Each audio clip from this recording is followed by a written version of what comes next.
အာဆင်နယ်နှင့်လက်ရှိချန်ပီယံ PSG တို့၏သမိုင်းဝင်အားပြိုင်မှုကြီး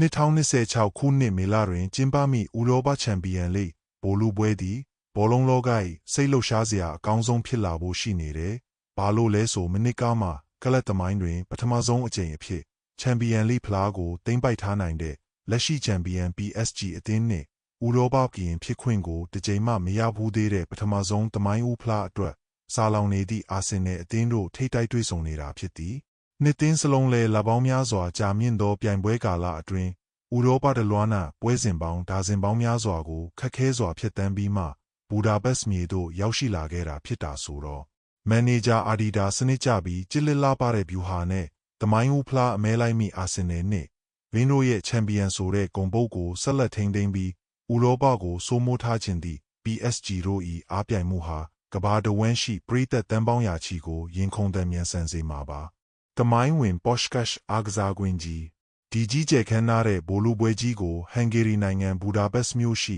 အမျိုးသားအားကစားကွင်းဖြစ်သောပေါ့ရှ်ကတ်အားကစားကွင်းမှာကျင်းပသွားမှာဖြစ်ပြီးဟန်ဂေရီနိုင်ငံအတွက်ချန်ပီယံလိဂ်ဗိုလ်လုပွဲကိုပထမဆုံးအကြိမ်လက်ခံကျင်းပခွင့်ရခြင်းလည်းဖြစ်သည်1950ပြည်လွန်နှစ်များကကြော်ကြားခဲ့သည့်တိုက်စစ်မှူးဖာယန်စ်ပေါ့ရှ်ကတ်ကိုဂုဏ်ပြုမဲ့ခေါ်ထားခြင်းဖြစ်ပြီး1953တွင်ကွင်းဟောင်းကိုဖျက်သိမ်းကာယူရိုတန်း600ခန့်အကုန်အကျခံ၍2019ခုနှစ်တွင်အသစ်ဆက်ပြန်လည်ဖွင့်လှစ်ထားတဲ့ကွင်းဖြစ်တဲ့ကွင်းဟောင်း၏သမိုင်းဝင်တိုင်လုံးကြီးအချို့ကိုလည်းအမတ်တရအဖြစ်ဒီဇိုင်းအသစ်တွင်ထည့်သွင်းထိန်းသိမ်းထားသေးတယ်။ပရိသတ်6000ခုနှစ်ထောင်ခန့်ဆန့်ဝင်ပြီး UEFA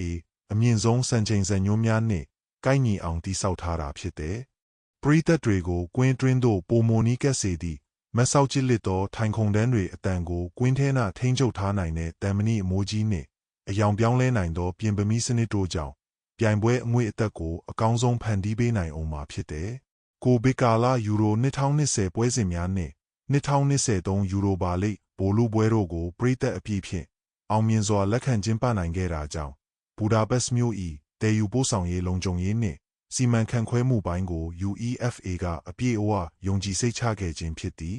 2026ချန်ပီယံလိဂ်ဗိုလ်လုပွဲသည်ဘူဒါပက်စ်မြို့ကိုစီးပွားရေးနှင့်ကမ္ဘာမီဒီယာမျက်နှာစာတွင်အကြီးအကျယ်နေရာရစေမှာဖြစ်ပြီးပေါ့ရှ်ကတ်ကွင်းကြီးအတွင်း၌ PSG ကဖလားကိုဆက်လက်ထိန်းသိမ်းသွားမလားသို့မဟုတ်အာဆင်နယ်ကပဲသမိုင်းဦးဖလားတစ်ကိုစုခူးသွားမလားဆိုတာစောင့်ကြည့်ရတော့မှာဖြစ်တယ်